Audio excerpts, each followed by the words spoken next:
Good evening. My name is Jürgen Steinmetz, joining you from livestream.travel here in Honolulu, Hawaii.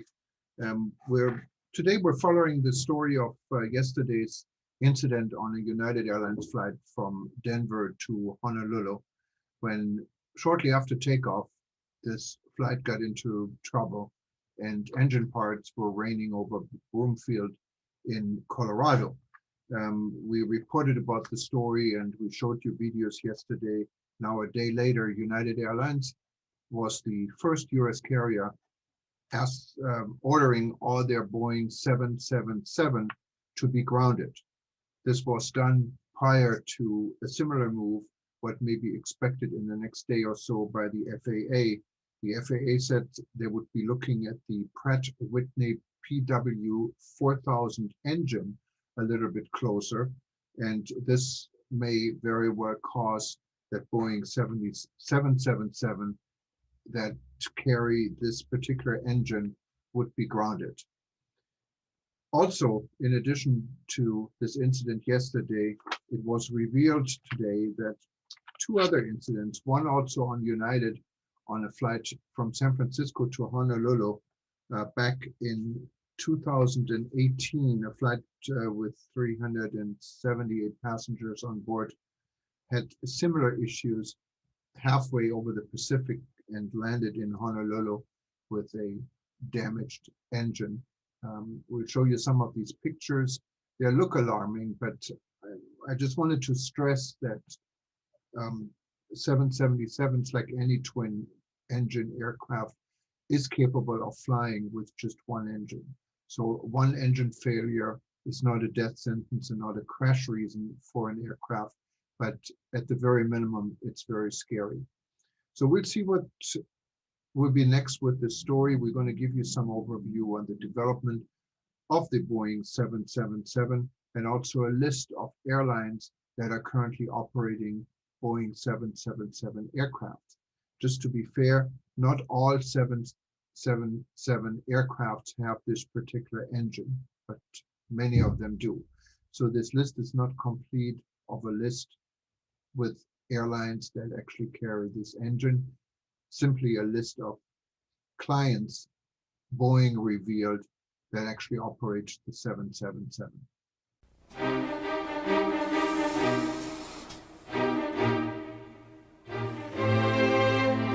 It would be one of the most complex machines ever built. It would take 10,000 people and nearly 5 years to build it. It would cost an estimated $5 billion.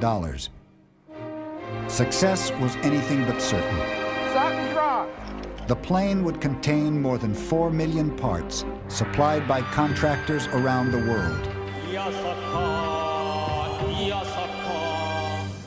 But would they arrive on time? Miss your first commitment and then things start to go wrong. And would they work? From a technical point of view, I would not put this back on the airplane if I had a choice. Nothing could be left to chance. 154. This would be the most tested airliner in aviation history.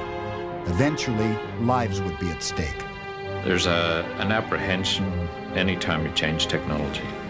To make it all work, the company would reinvent itself from the inside out. And all of this would have to happen at a time when the world's airline industry was in recession.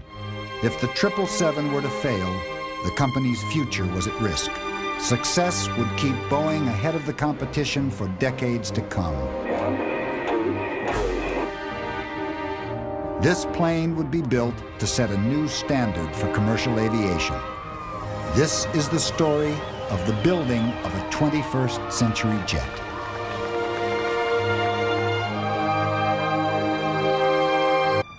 The tests began slowly and gently, starting with lower thrust levels as the team got used to the effects of the larger engine on the plane. Then on the third flight, something unexpected happened.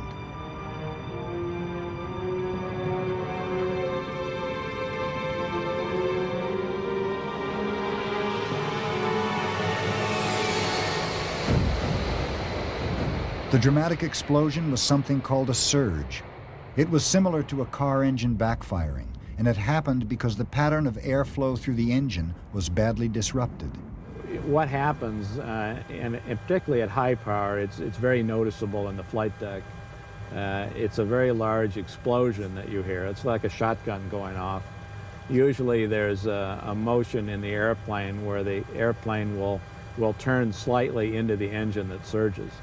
The takeoff surge that we had on RA-01 was certainly an unexpected surge. You never expect the engine to surge at its takeoff power during rotation. That's not something that you want to ever see. The 777 was 7 months from its first flight, and Boeing and Pratt knew they had to work quickly to find the cause of the surge and fix it. And the engine that was installed on the 747 had been through a very severe series of tests, including a number of stalls where we intentionally forced the engine to act abnormally. We had stalled this engine over 50 times before we flew on the 747. And we took away some of the goodness, some of the surge margin in that engine. So when we flew on the 747, the engine was in a degraded state. It wasn't a new representative engine, it was a damaged engine that had been worked very hard. And we got an answer from that test program that said, that's not a wise thing to do. For many of the engineers, the surge was a setback. Alan Mullally insisted on seeing problems uncovered during testing in a positive light. It was a gift, which was good news. It was a good piece of data. And following analysis of the engine and looking at the test data that we gathered, we realized that the case that surrounds the fan blades needed to be a little stiffer because it was moving a little bit more than what we had in the design. And that allowed a little bit too much clearance between the tip of the fan blades and the case, which allowed the fan blades to stall just like an airfoil.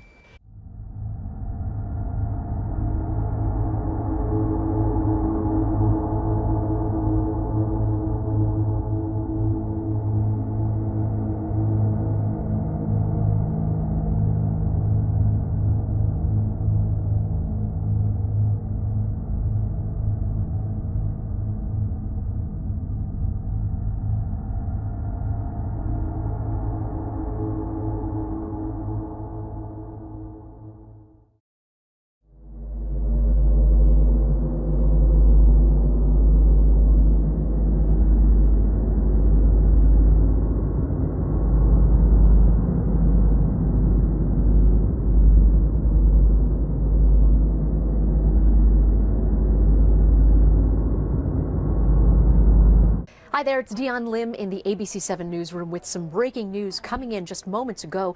A United Airlines flight has landed safely in Hawaii after one of its engines failed over the Pacific. This is a flight that originated in San Francisco. Now, I want you to take a look at this video. This was actually a damaged engine photo taken by Eric Hadid that he tweeted from that United Airlines flight 1175.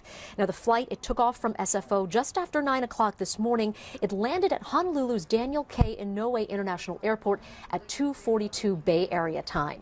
Now, the aircraft involved, that's a Boeing 777. I know these images look pretty scary, but we should point out that this aircraft has 2 engines and it's actually designed to fly on just 1 engine for more than 3 hours over water. Once again, one of the engines failed over the Pacific on this United Airlines flight, a flight that began in San Francisco.